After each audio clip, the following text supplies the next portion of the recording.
Nós vamos falar sobre uma situação que incomoda muita gente. Não é um elefante, a gente está falando de o medo que muitas pessoas têm em dirigir. Tem até um nome esse medo aí, chama amaxofobia. E a Rosilene é uma especialista nessa questão. Rosilene, bom dia, obrigado por sua presença aqui com a gente. Deixa eu começar aqui a gente falando nosso bate-papo. Você como psicóloga, você tem trabalhado bastante, um trabalho interessante, que é com essas pessoas que têm medo de dirigir. Você acha que a quantidade de pessoas que têm essa fobia aí é realmente alta? O que você tem visto? Bom dia. Muito bom dia, Eduardo. Bom dia, Daniel. Bom dia, ouvintes. Bom dia. É com muita alegria que eu estou aqui hoje partilhando com vocês um pouquinho a questão do medo de dirigir. Hoje, pela Associação Brasileira de Medicina de Tráfego, a Abramet, atinge uma média de 2 milhões de pessoas que deixam de dirigir em função do medo. Então, a estimativa, sim, é muito grande. E você tem recebido isso lá no seu consultório direto, gente que tem esse medo aí, né? Sim. Em verdade, as pessoas, por um lado, assim, elas sentem muita vontade de dirigir, mas ao mesmo tempo se deparam com o medo, né? E tem alguns casos que se torna paralisante, né? E aí, o que acontece? O dirigir acaba sendo uma necessidade cada vez mais nos dias atuais, né? Então a pessoa fica nesse conflito, ela se angustia, e aonde ela chega num ponto assim, ou eu busco ajuda, né? Ou não dá mais. Ô Rosilene, um bom dia, um prazer receber aqui na Top. E por que isso acontece? Por que as pessoas têm esse medo de dirigir?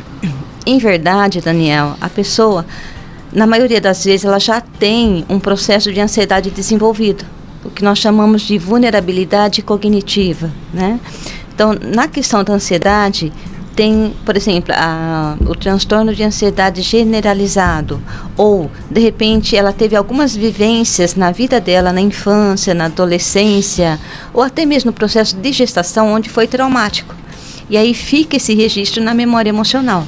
E quando ela se depara com uma situação onde o cérebro dela, o cérebro emocional, entende como ameaça, imediatamente ele parte para a defesa.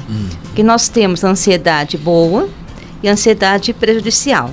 Assim como é o colesterol, por exemplo. Tem um colesterol bom e aquele negativo, né? A ansiedade, o medo, tem um lado bom, no sentido assim, de preservar a nossa vida, a nossa saúde, e aí vai, né? Dá aquele gelinho na barriga, de repente, quando você vai a um evento. Mas, porém, quando está além, né, a ponto assim de impedir você de fazer algo que você goste, você percebe que você quer, mas você evita por conta do sofrimento emocional, então acaba sendo prejudicial. E aí a pessoa, o que ela vai fazendo? Quando ela pensa em dirigir, no caso, ela já aciona um mecanismo de defesa, ela já se sente extremamente vulnerável, tem aquelas sensações de ansiedade, e a tendência não é enfrentar, a tendência é evitar, buscando o alívio daquele desconforto. Só que cada vez mais que ela faz isso, confirma a profecia autorrealizante que realmente ela não consegue mesmo. Muito bem. Olha, você que está em casa, quiser participar, mandar pergunta aqui pra gente, você pode participar pelo WhatsApp da Top, lembrando o telefone 99882-1013, a gente está com a psicóloga Rosilene Maria Pinto. E Rosilene, como então lidar com essa situação? É possível reverter ou minimizar esses efeitos, principalmente na pessoa que tem medo de dirigir? Sim. Tem algumas pessoas que, a partir do momento que ela vai fazendo um planejamento de enfrentamento por etapas, por exemplo, primeiro ponto, ela teria que estar se motivando, avaliar realmente as vantagens que ela tem de enfrentar o medo de dirigir. E quais as vantagens que ela teria, ela se vendo dirigindo já, né? Qual é o benefício que isso vai trazer para a vida dela? Então, o primeiro ponto é fazer essa listinha, porque ela vai tomar consciência e naturalmente ela vai se motivar. O nível de motivação vai ser maior. Segundo ponto, fazer um planejamento estratégico de dessensibilização. Eu posso começar a olhar para o carro, posso começar entrando no carro, permanecendo um tempo. Quando a pessoa começa a sentir todas aquelas sensações de desconforto, por exemplo, batimento cardíaco, a mão fica fria, às vezes treme, às vezes falta um pouquinho o ar, né? Gera um desconforto. A tendência dela é querer sair daquela situação para buscar alívio. Mas qual que é a ideia? Permanece ali. Não tenha medo de sentir medo. E não tenha medo da tua ansiedade. Como que eu faço isso, Rose? Foca a tua atenção na respiração. Vai respirando profundamente e dizendo para você mesmo, tá tudo bem.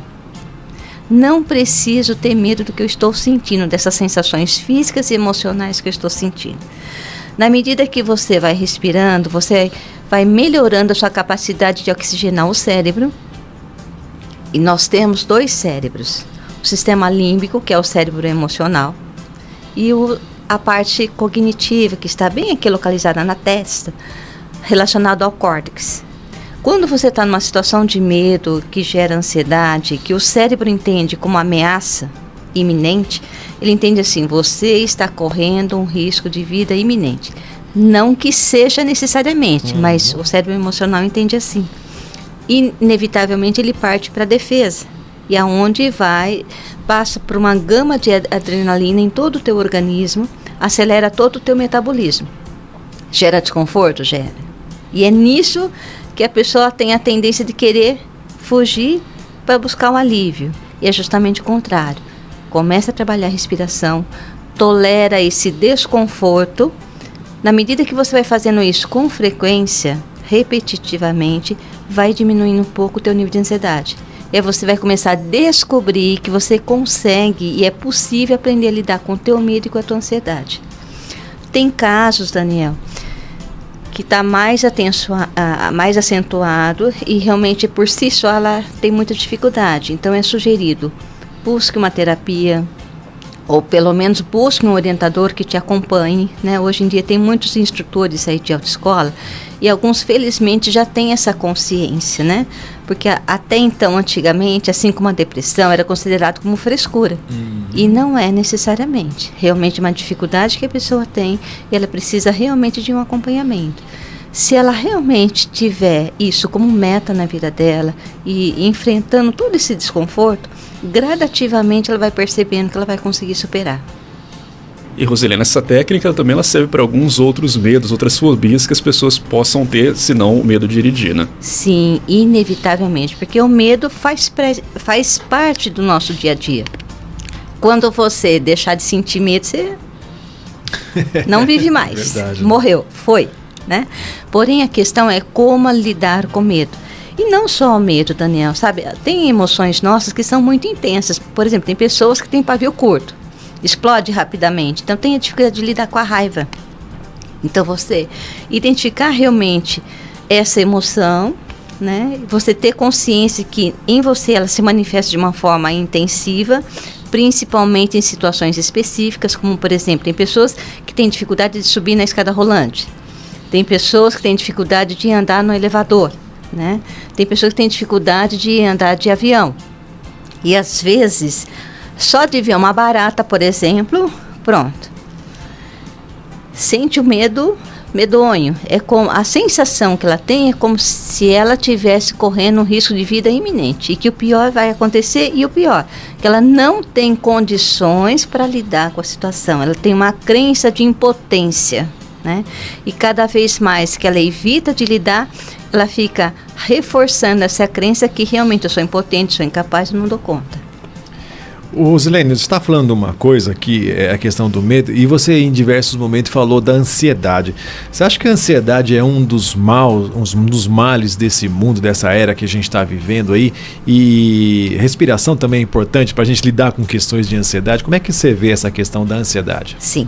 Primeiro que cada vez mais nós estamos vivendo num mundo de aceleração.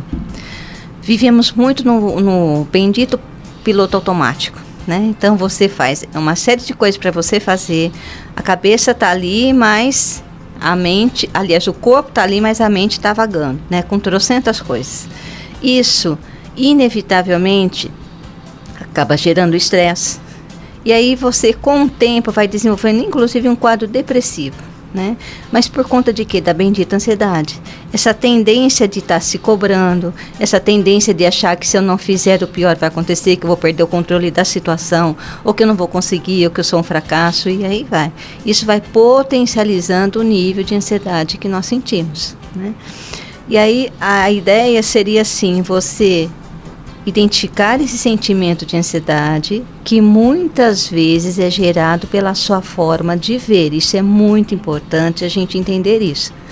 Geralmente, quando nós estamos diante de uma situação que o nosso cérebro se sente ameaçado, tem todo aquele mecanismo de ativação de alarme, de defesa, vem a adrenalina, ela experimenta a ansiedade e começa a vir do cérebro emocional aqueles pensamentos. Será? Será que vai acontecer? Será que vai dar certo? Será que eu vou conseguir? Ou então, e se? E se eu bater, por exemplo? E se não der certo? O processo seletivo do cérebro fica só preso naquele viés negativo, que o pior vai acontecer, desconsidera todo o resto, todas as possibilidades de segurança, que ela pode lidar melhor com a situação, né? Nesse processo, se você começar a trabalhar a tua respiração, você vai oxigenar melhor o teu sistema nervoso central e você vai ativar essa parte da razão, que é a área cognitiva, que vai te dar condições de você ponderar se realmente o perigo existe e se realmente é tão intenso quanto você está achando que é. E a partir daí, quais são os recursos que eu tenho para lidar com essa situação. E Rosilene, até que ponto uma ansiedade em extremo pode atrapalhar a vida da pessoa? Tem como a pessoa conseguir viver normal com um nível de ansiedade muito alto? É muito difícil, Daniel. Por exemplo, só para ilustrar, imagine uma árvore, ela tem vários galhos, né? O tronco em si é a ansiedade, os galhos são as ramificações da ansiedade. Na medida que ela vai intensificando na sua vida, por exemplo, você pode desenvolver fobia, você pode desenvolver pânico, você pode desenvolver toque, você pode desenvolver doenças psicossomáticas, você pode desenvolver o estresse acentuado. Então, vai entrando nas patologias. A depressão também nesses casos, Rosilene? Geralmente, o que acontece? Toda pessoa que desenvolve a depressão, ela já traz um quadro de ansiedade. Nem todo ansioso desenvolve a depressão, mas todo depressivo tem uma tendência de ter um quadro de ansiedade. Por conta da ansiedade, ela vive naquele ativismo, né? Acaba se cobrando demais, se exigindo demais, né? Com aquela tendência também que sempre que o pior vai acontecer, ou de impotência que eu não vou conseguir lidar com a situação, ela entra num processo de estresse e isso vai deprimindo inevitavelmente o sistema nervoso central.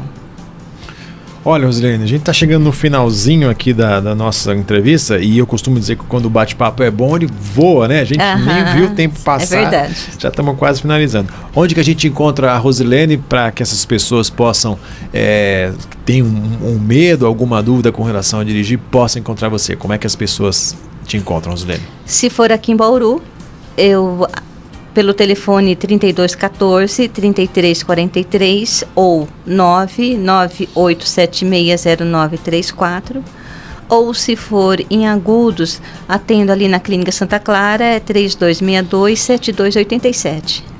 Você está nas redes sociais também? Você tem Facebook, esse Sim, tipo de coisa? Sim, tem o Facebook, né? É só acessar lá, psicóloga Rosilene Maria Pinto, que estamos lá.